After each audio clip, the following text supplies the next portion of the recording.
I spent the day with my sister's best friend, and now she is telling my parents that I am a homewrecker. So, all this started yesterday when I, a 22-year-old woman, had a planned date with a guy, but he didn't show up. Naturally, I texted the group chat about it. My sister is in this particular group chat. I suppose my sister Sarah, 26, told her best friend Jay, 27, about it because a few minutes later, he texted me to ask if I was okay. I told him yes, just a little disappointed since I was pretty excited to try that particular restaurant. He said he would pick me up at noon the next day so we could go eat there. I told him it wasn't necessary, but he insisted, so I agreed without thinking much of it. Well, today he took me out as promised, and while we were eating, Sarah FaceTimed Jay. When he didn't answer, she called repeatedly. He answered on the fourth call and asked her what was going on. She said she was just checking up on us and told me to call her later.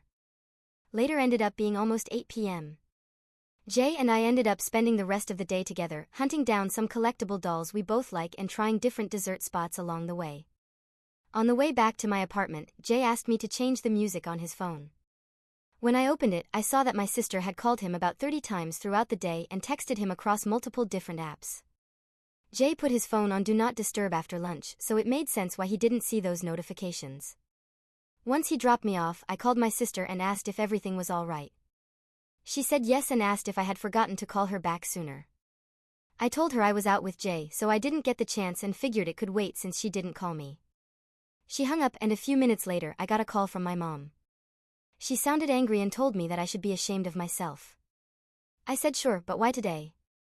According to my mom, Sarah called her in tears, saying that she had caught Jay and me having sex in their apartment. I was so confused. I told my mom that I did not, in fact, have sex with Jay and that I didn't even know they lived together. I asked her to give me a minute and called Jay, but he didn't answer, so now I'm here lying on my floor, wondering what the hell is going on and putting off another conversation with my mom. Update: I'm not religious or anything like that, but Jesus Christ. Thank you, everyone, for your kind words and support. I don't know what to do with myself. Also, I meant to post an update yesterday, but my friend asked me to go watch the Miguel O'Hara movie with her, and then I just forgot. Sorry about that. I wanted to clear up some confusion before the update. In my original post, when my mom told me that Sarah and Jay shared an apartment, I said I didn't even know they lived together. Those were my verbatim words to her because the last I knew, Sarah had a roommate and Jay lived alone. I was right, that's still the case. Sorry, I wasn't clear about that. I'm bad at expressing myself sometimes. Another thing was that people were wondering how Jay found out about my date or lack thereof, and according to him, he was hanging out with a few of his friends, including my sister, and she told him about it in a joking way. Another thing is that some people are asking why I went out with Jay if I knew my sister liked him. I didn't know. Just because I talk to my sister doesn't mean she talks to me the same way. If I had known, I would have talked to her about it first because I know from past experience that my sister is a jealous person. Anyway, last night was a mess. Jay called me back. He said he was going to stay at a friend's place because he would feel safer with company. I asked him if there had ever been anything romantic between him and my sister. He said the only thing was that he kissed her at a New Year's party at midnight because she was feeling left out. Obviously, I can't confirm if that really is the only thing. He also said that he had never even talked about moving in with Sarah, so he doesn't know why she would say they were living together. After I spoke with Jay, I called my mom again. She still sounded pissed, but this time I could hear my sister crying in the background and my dad yelling for us to get our asses over there, presumably Jay and me. Well, as I told my mother earlier, I didn't have Jay's ass, and I don't like to drive at night, so I told them I would go the next morning.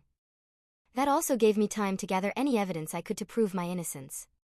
Jay even sent me a copy of his lease to prove that he and Sarah do not live together. I went to my parents' house alone because Jay has a job. As soon as I arrived, my parents started yelling at me, just the usual stuff that I was disrespectful, but they never expected this from me. How dare you do this to your own sister? You know she already has a hard time, why make her life harder? My dad even called me a whore. That was fun. I kind of just sat there and did the math on how much faster I could finish my grad program and flee the country or at least the state. I wasn't very tuned in until my mom told me that if Sarah lost her job because of me, I would need to financially support her until she found another one. That's when I snapped and told them that if they thought I was going to do that, then they were as delusional as my sister. Missing one day of work because of a tantrum over something that didn't even happen was not going to get her fired. My dad said that Sarah had been missing work to make sure that Jay wasn't leaving work early to go see me. I found out my sister also told them that Jay was missing a lot of work, so he wasn't bringing enough money home for their bills, so they had been sending her rent money for months. I told them it wasn't true and showed them the lease Jay sent, where it clearly states the start and end dates of the lease. It also had his address, which is not the same as Sarah's. My mom brought Sarah out of her room, where she had apparently been this entire time, and told her to explain herself. Sarah said that he probably got that other apartment to be closer to me when he went on supposed business trips. First of all, Jay is a software developer. I don't know what business trips he would go on. Second, nice way to find out that my sister doesn't even know where I live, because Jay's apartment is almost an hour away from mine. I showed my parents that on Google Maps, and they finally started to believe me. Sarah started crying and calling me a liar. My dad told me that even if what I said was true, I shouldn't have been so hard on Sarah, and that as her sister, I should be helping her when she's having a rough time like this.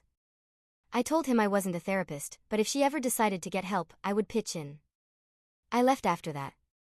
There was nothing else I needed to say, and there was no point in waiting for an apology. My dad looked uncomfortable, and my mom was too busy consoling my sister to notice me leaving. I haven't talked to them since then. Sorry if you were expecting a fun update where I somehow got revenge on my sister or something crazy and petty. If you have questions, I'll probably answer. Thanks for caring though, and to those of you who shared your own stories in my original post, damn, sorry you went through that. A winery picnic led me back to the love of my life. However, my happiness is being tainted by his ex's homewrecker accusations about me. My partner, male, and I, female, are both 26. We recently started dating again, and it has been just under 2 months after a devastating breakup 3 years ago.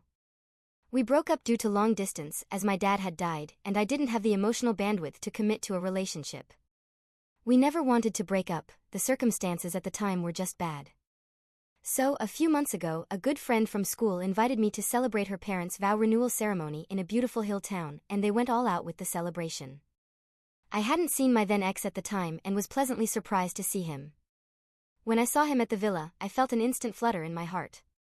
After the party, my ex and I caught up and talked the whole night.